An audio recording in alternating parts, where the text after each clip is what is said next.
রাতের বেলা একা একা বের হতেন, ডান হাতে দিতেন, বাম হাতে যাতে টের না পায়। আমরা তো এখন উল্টা, 500, 1000, 2000, 5000, 10,000, 1 লাখ দিতে পারলে অ্যানাউন্স করো, অমুক দাও, অমুক দিয়েছে, তমুক দিয়েছে।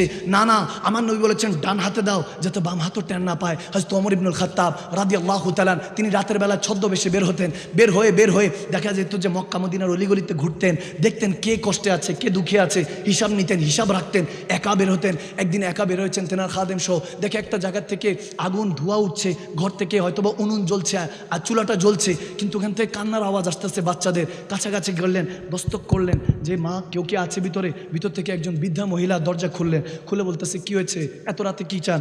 যখন এভাবে কথা বলছেন, ওমর ইবনুল খাত্তাব আমিরুল মুমিনিন, 24 লক্ষ মুরব্বা মিল যিনি হুকমারান, বাদশাহ, বড় বড় রুম সালতানাতের বাদশাহ, প্যারিস সালতানাতের বাদশাহ, বড় বড় যারা 800, 1000 বছর ধরে ক্ষমতাশীল, যেখানে কথা আমার নবী বলেছেন যে রোম এবং পারাস সালতানাত দোনো শক্তি যারা সুপার পাওয়ার, তারা একদিন ইসলামের কাছে সমর্পণ হতে বাধ্য হবে, তারা হেরে যাবে, ইসলাম জিতে যাবে। সুবহানাল্লাহ। এত বড় বড় রোম সালতানাতের থরথর করে কাঁপতো।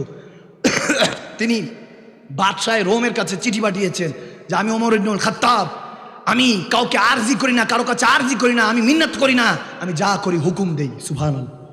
আমি হুকুম দিচ্ছি কালমা পড়ে মুসলমান হয়ে যাও, নয়তো আমার সাথে যুদ্ধের জন্য প্রস্তুতি নাও। তখন বলতেছে এই 2 অপশন ছাড়া আর অপশন আসেনি। বলে তোরা ট্যাক্স দাও। সুবহানাল্লাহ। কি দাও? ট্যাক্স দাও, কর পরিশোধ করো। মুসলমানকে কষ্ট দেয় না, কলমা পড়ো। বলে না, যুদ্ধ করো। বলে কি মাথা খারাপ হয়েছে, আমার সাথে যুদ্ধ করবো? সুবহানাল্লাহ। নাম নিয়ে কাঁপতে সে হাঁটু। বাদশারা বলতেছে আর কোনো অপশন নাই। রোম সালতানাতের বাদশাহ বলতে লাগে আর কোনো, বলে ট্যাক্স দাও, কর পরিশোধ করো, তাহলে তুমি থাকতে পারবা। তার মানে বোঝা গেল সারা পৃথিবী আমাদেরকে ট্যাক্স দিয়ে কর পরিশোধ করে তারপরে থাকতো, ঠিক না? আমরা মুসলমানরা কখনো তলোয়ার ইসলামের জন্য উঠাই নাই। খোদার কসম করে বলছি, আমরা তলোয়ার তখন উঠিয়েছি, অস্ত্র তখন উঠিয়েছি, কসম করে বলছি, যখন মানবতা, ইনসানিয়াত, হিউম্যানিটি, যখন মনুষ্যত্ব বান্দা অন্তর থেকে, মস্তিষ্ক থেকে চলে গিয়েছে, তখন তলোয়ার উঠিয়ে এটাকে ঠিক করেছি, আলিফের মতো সোজা করেছি।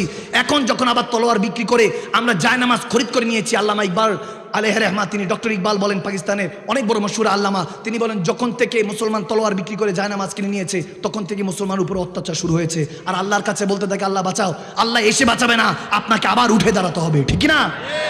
উঠ বান্দা ক্যু ডরতা হ্যায়, ফির দেখ খুদা ক্যা করতা হ্যায়। একবার উঠতে হবে সেই মালিক ও খালিকের নামে। ওই আল্লাহু আকবার বললে আপনি ভুলে গিয়েছেন, আমরা বাংলাভাষী হয়তো ভুলে গিয়েছি। কসম করে বলছি, এই সেই বাংলার পটভূমি যেখানে শাহজালাল ইয়ামানি একবার আল্লাহু আকবার বলেছে, রাজা গৌরগোবিন্দের ওই অহংকারের প্রাসাদ ধূলিসাৎ হয়ে গিয়েছিল, ঠিক না? আমার নবী বলতেছেন ওই যে পানি খেলে যেমন রিজিকের, যেমন পানি খেলে, খাবার খেলে শরীরে শক্তি হয়। নবীজির কাছে সাহাবারা জিজ্ঞেস করেছেন, ইয়া রাসূলুল্লাহ, রুহানি শক্তি কিভাবে হবে? রুহে পাওয়ারফুল, সোল পাওয়ারফুল কিভাবে হয়? কারণ রু তো জিন্দা থাকে, জেসেম তো এটা বক্স, এটার ভিতরে না আমি। মাকদুম শাল মাদানি সাহেব তো আপনার উপর দিয়ে দেখতেছেন, কিন্তু এটার ভিতরে আমি।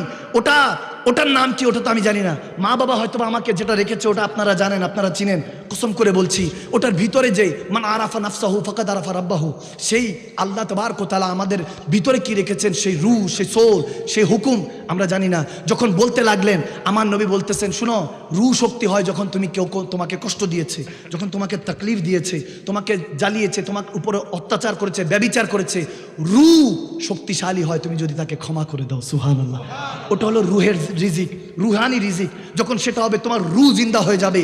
এরপরে যদি তোমাকে বান্দা কেউ আঘাত করে, কসম করে বলছি এমনও হয়েছে বদরের প্রান্তরে কাফেরকে বলে দৌড়াচ্ছে, পালাচ্ছে। বলে অস্ত্র শস্ত্র নাই, মুসলমানের কাছে পালাচ্ছিস কেন?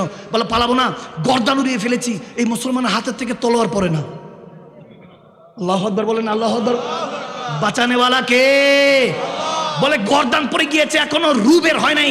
এরা কেমন জাতি? বুঝা গেল যখন রু শক্তিশালী হয়ে যায়, জেসেমে যতই আঘাত হোক না কেন, সে মরেও জিন্দা থাকে, ঠিক না? যখন নবী বললেন যে আমি ক্ষমা করে দিয়েছি, ওমর উনজুর, দেখো আলী উনজুর, তাদের দিকে তাকাও, এই যে যারা আমাকে আজকে কষ্ট দিয়েছে আমি তাদেরকে ক্ষমা করে দিলাম।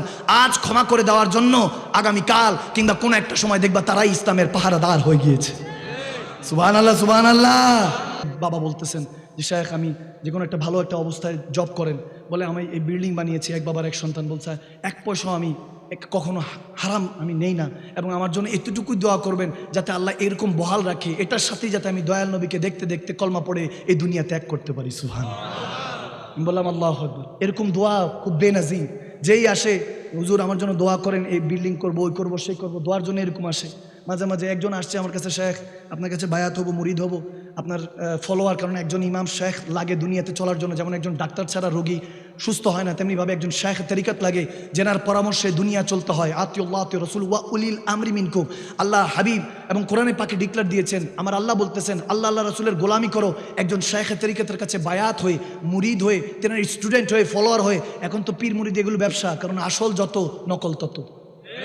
আসল তো অনেক চমৎকার, এই জন্য এটা নকল বের হয়ে গিয়েছে। পীর মুর্শিদি এটা মুরিদি মুর্শিদি এটার তো এখন বলতে গেলে রমরমা ব্যবসা। আমার কাছে একজন এসেছে যে শেখ, আমার আগের যিনি শেখ ছিলেন ইন্তিকাল করেছেন, আমার দুইটা ব্রিকফিল্ডের মালিক, এবং আলহামদুলিল্লাহ দুটো ইন্ডাস্ট্রির কথা বললেন। বলে আমি আপনার কাছে আসছি, আপনার কথা খুব ভালো লাগে, আপনার কথাগুলি ওনার সাথে খুব মিলে, যে কোনোভাবে ওনার হয়তো বা মিল পেয়েছেন ওনার আগের শেখের সাথে, উনি এসেছেন।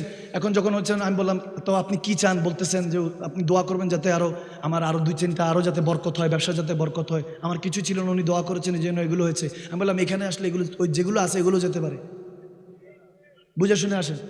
কারণ আল্লাহওয়ালারা, আমার নবী থেকে যেটা শিক্ষা পেয়েছে, আল্লাহওয়ালারা তো খালি করতে শিখায়, যে দুনিয়া যত খালি হবে ততই তো রব্বুল আলামিন করিব হবে, ঠিক না?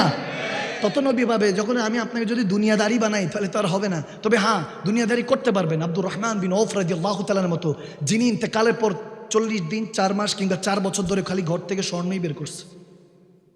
সুবহানাল্লাহ কয় না? খুশি হন নাই মনে হয়? এত বড় রিচেস্ট পার্সন ছিলেন, এবং আশারায়ে মুবাশশারা জান্নাতি সুসংবাদ প্রাপ্ত 10 জনের মধ্যে একজন। সুবহানাল্লাহ কয় না? বুঝলাম না কিছু। আরো জোরে, আরো জোরে, আরো জোরে। আপনি যখন সুবহানাল্লাহ বললেন, কসম করে বলছি, আপনি যখন কোরআন শোনার কথা শুনে, আল্লাহ আল্লাহ রসুলের সাহাবায়ে রসুল ওলি আল্লাহদের কথা শুনে সুবহানাল্লাহ যখন পড়ছেন, এটা আপনি শুধু সুবহানাল্লাহ পড়ছেন না, এই সুবহানাল্লাহর কারণে আল্লাহ তাবারক ওয়া তাআলা বলে কোরআন শোনার কথা শুনে, ভালো কথা শুনে, যে সুবহানাল্লাহ, আলহামদুলিল্লাহ, আল্লাহু আকবার এবং লা ইলাহা ইল্লাল্লাহ, এই 4টা শব্দ যে পড়বে তার নাম, তার 14 গোষ্ঠীর নাম জান্নাতের দরজার মধ্যে ফেরেশতাদেরকে দিয়ে লিখিয়ে দিই। সুবহানাল্লাহ। হাদিসে কুদসি ওলামায়ে কেরাম বসা, ওনাদের থেকে জিজ্ঞেস করেন, এটা আমার আল্লাহ তাবারক ওয়া তাআলা সিলা দিয়েছেন। আল্লাহ নিজে এই মাহিনাতে, রজব মাহিনাতে যে নামাজ পেয়েছে, যেই মাহিনাতে আসসালাতু মিরাজুল মুমিনিন, শুধু নবীজি দেখে এসেন নাই, আমাদের জন্য 5 ওয়াক্ত 45 ওয়াক্ত সূরতে 5 ওয়াক্ত নিয়ে এসেছেন। সবাই বলে 5 ওয়াক্ত পড়লে 45 ওয়াক্তের সওয়াব। আমি বললাম না না, ওই এক সেজদা সওয়াব যেটা আল্লাহকে দেখে দেখে আমার নবী দিয়েছিলেন। সুবহানাল্লাহ, আল্লাহু আকবার। আল্লাহ নিজে বলতেছেন সুবহানাল্লাহ, সুবহানাল্লাযী আসরা বিআবদিহি। আল্লাহ নিজে বলতেছেন সুবহানাল্লাহ। বলে আমি সুবহানাল্লাহ বলতেছি, আমি নিজে প্রশংসা করতেছি যে আমি আমার বান্দাকে মেরাজ করিয়েছি। কেন বান্দা বলেছেন? আল্লাহ তুমি নবী বললা না, রসুল বললা না, তোমার হাবিবের নামও বললা না, কোথাও মুদাসসির, কোথাও তহা, কোথাও ইয়াসিন, কোথাও রাহমাতুল আলামিন। যে আলামিনের রব তুমি, রব্বুল আলামিন, ওই আলামিন কুল কায়নাতে রহমত তোমার নবী। এখানে এখন আমার রব আছে কি নাই? আওয়াজ দেন, এটা আছে কি না? এখানে রব্বুল আলামিন, তো এই কুল কায়নাতের মধ্যে এখানে আমার আল্লাহ আছেন কি নাই? এটা আলামিনের মধ্যে পড়েছে কি পড়ে নাই? তো এই জায়গায় যদি রব্বুল আলামিন আসে, তাহলে রহমাতুল আলামিনও আছে। আওয়াজ দেন, ঠিক কিনা? সোজা সবটা কথা, সিরাতাল মুস্তাকিম। আমরা তো সোজা সবটা কথা বললে ওয়ালা। এখন কে প্যাঁচ গোছ গুজে নবীজি আছে নাই, আসতে পারেন, যাইতে পারেন, আমি যাই না, আমার কাছে মাথার মধ্যে ঢুকে না যে রাহমাতুল আলামিন, আল্লাহর রহমত আমার নবী। এখন রহমত আছে, আল্লাহর রহমত কি আছে কি নাই? তো রহমতই তো হলেন নবী। সুবহানাল্লাহ, রাহমাতুল্লিল কুল কায়নাতে রহমত নবী। এখন নবী আছেন, আসবেন, তারপর আমরা সালাতু সালাম, মিলাদ কিয়াম, এগুলো আমার মনে হয় ইলজিক্যাল। যে এটা জায়েজ না জায়েজ, এটা ইলজিক্যাল। আল্লাহ নিজে সালাতু সালাম পড়েন ফেরেশতাদেরকে নিয়ে। আমি শুধু এতটুকু বুঝানোর জন্য, বুঝানোর লোক লাগে, বুঝলে সোজা, না বুঝলে তো বোঝা, ঠিক না? ঠিক না? ঠিক না? বুঝলে আবু বকর, না বুঝলে আবু জাহেল। এটা আপনার তো সবটাই জানেন দেখি, মাশাআল্লাহ। আমার সাথে আবার বলেন না, বুঝলে সোজা, না বুঝলে বোঝা, ঠিক না? সোজা জিনিস, সোজা সাপটা জিনিস। নবীও আছেন, আল্লাহও আছেন। আন-নবী আওলা বিল মুমিনিনা মিন আনফুসিহিম, কোরআন সাক্ষী। মুমিনদের হৃদয়ের জানের চেয়ে নিকটে নবী থাকে। আরো জোরে জোরে জোরে জোরে জোরে। এবং নাহনু আকরাবু ইলাইহি মিন হাবলিল ওয়ারিদ, আমার আল্লাহ শাহরাকের রগের চেয়ে নিকটে থাকে। দেখবেন হাত পা কাটা গেলে সেলাই করলে ভালো হয়ে যায়, এখানে কাটলে আর ভালো হওয়ার সুযোগ।